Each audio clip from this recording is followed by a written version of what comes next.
तो बिहार बहुत संपन्न राज्यों में नहीं है, ये सब जानते हैं। लेकिन फिर भी क्योंकि माननीय नेता नीतीश कुमार का कमिटमेंट न्याय के साथ विकास का है मूल मंत्र, इसलिए उन्होंने जातीय गणना कराया। इसकी जितनी आबादी उसकी उतनी हिस्सेदारी की बात हुई है और इसलिए माननीय नेता ने उनके उन वैसे तमाम लोग जो लंबे समय तक इस बात की इस देश में चर्चा कर रहे थे, उसके लिए एक आइकॉन के रूप में उन्होंने इस देश को एक नजीर देने का काम किया है।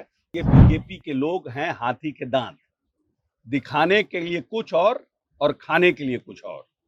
कल तो इन्होंने जो बिल आया उसके ऊपर तो उन्होंने समर्थन किया, लेकिन इस समर्थन का फायदा जनता तक कैसे ना पहुंचे, इसीलिए ये सब बिदंगड़ा कर रहे हैं। मुख्यमंत्री के बयान, मुख्यमंत्री ने जो बात कही कि कैसे महिलाओं को, ठीक है मुख्यमंत्री का तरीका हो सकता है बात करने का गलत है, लेकिन क्या इस देश में कॉन्डोम का प्रचार नहीं होता है?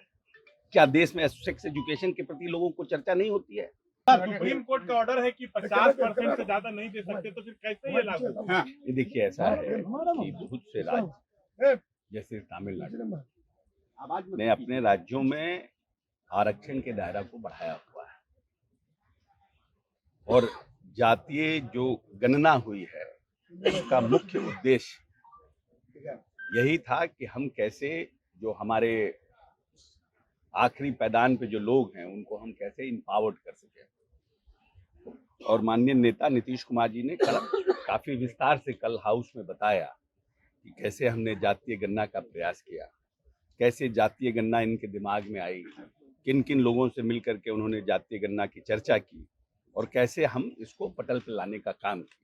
और हमने भारत सरकार से भी प्रयास किया कि प्रधानमंत्री जी इसको एड्रेस करें, बट उन्होंने कहा कि राज्य अगर चाहता है तो अपने कोष से कर सकता है।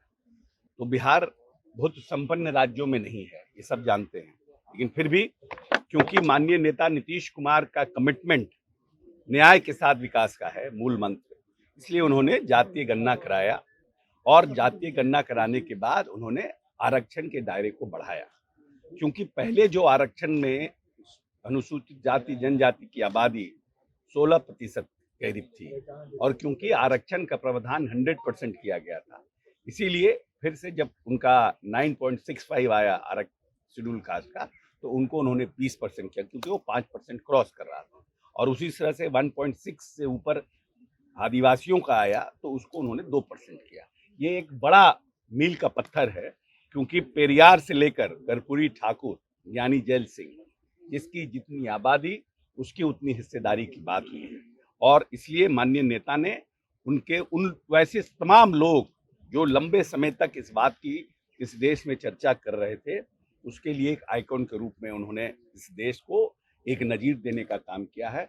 और हम पूरे जो दलित समाज, अनुसूचित जाति समाज और उनके प्रति संवेदना रखने वाले जितने लोग हैं पिछड़ों के प्रति, माननीय नेता को कोटि कोटि धन्यवाद देते हैं। जिस तरीके से मुख्यमंत्री जी ने कल बयान दिया था, उन्होंने माफी भी मांग लिया, पर बीजेपी के लोग कह रहे हैं कि माफी से देखिए, बीजेपी के लोगों को, ये बीजेपी के लोग हैं हाथी के दांत, दिखाने के लिए कुछ और खाने के लिए कुछ और। कल तो इन्होंने जो बिल आया उसके ऊपर तो उन्होंने समर्थन किया, लेकिन इस समर्थन का फायदा जनता तक कैसे ना पहुंचे, इसीलिए ये सब बिदंगड़ा कर रहे हैं। मुख्यमंत्री के बयान, मुख्यमंत्री ने जो बात कही कि कैसे महिलाओं को, ठीक है मुख्यमंत्री का तरीका हो सकता है बात करने का गलत है, लेकिन क्या इस देश में कॉन्डोम का प्रचार नहीं होता है? क्या देश में सेक्स एजुकेशन के प्रति लोगों को चर्चा नहीं होती है? अब देश आगे बढ़ रहा है, हम सबसे डेंस पॉपुलेटेड स्टेट है। पर स्क्वायर किलोमीटर में मेरी जो आबादी है वो दुनिया में सबसे ज्यादा है। तो हमको माननीय नेता ने, अगर कोई फादर फिगर इस प्रदेश में है जिसने इस प्रदेश की मूलभूत संरचनाओं का विकास किया है, जो तमाम जो ऐसे वंचित समाज थे उनको अधिकार देने का काम किया है, वो व्यक्ति अगर कुछ ऐसा बोल भी दिया जिससे उनको लगा कि अगर ये उचित नहीं लगा लोगों को, तो उन्होंने क्षमा भी मांगा। उसके बाद भी भारतीय जनता पार्टी के लोग ये कर रहे हैं, ये नहीं चाहते हैं कि ये जो आरक्षण की जो संख्या 65% हुई और 10% ईबीसी, ये नहीं चाह रहा है कि ये जनता के बीच में जाए। तो ये नीतीश कुमार को कि ये बोल दिए वो बोल दिए, इनको ये नहीं लग रहा है कि इनको इम्पावर्ड कौन कर रहा है। अगर नीतीश कुमार ने कुछ बोल करके अगर वंचितों को और अति पिछड़ों को या दलितों को इम्पावर्ड किया, तो हमको तो ऐसा नेता ज्यादा पसंद है। और सब जगह जो घटना हो रही है इन लोगों को दिखता नहीं है। अरे माननीय नेता ने, हम मान लिए कि माननीय नेता ने जो बात कहा उसके लिए तो उन्होंने माफी मांग लिया, उसके बावजूद भी हल्ला कर रहे हैं। ये तो यही प्रमाणित करना है ना कि ये लोग सब पिछड़ा और अभी दलित विरोधी है। ये लोग अगर बिल पढ़ते और बिल पर आज सुझाव देते नेता को कि इसमें एक ऐड करिए, इसमें ये ऐड कीजिए, आप 65% किए इसको 70% करिए, तो समझ में आता कि कुछ पढ़ करके आए हैं, कुछ बोल रहे हैं, सुझाव दे रहे हैं, तो वंचितों के अधिकार का बढ़ावा मिलता। तो ये तो बोल नहीं रहे हैं क्योंकि इनको चाहते नहीं है कि राजनीतिक रूप से इसका फायदा जनता दल यूनाइटेड और महागठबंधन को मिले, नीतीश कुमार को मिले, इसीलिए ये लोग विदंगड़ा कर रहे हैं।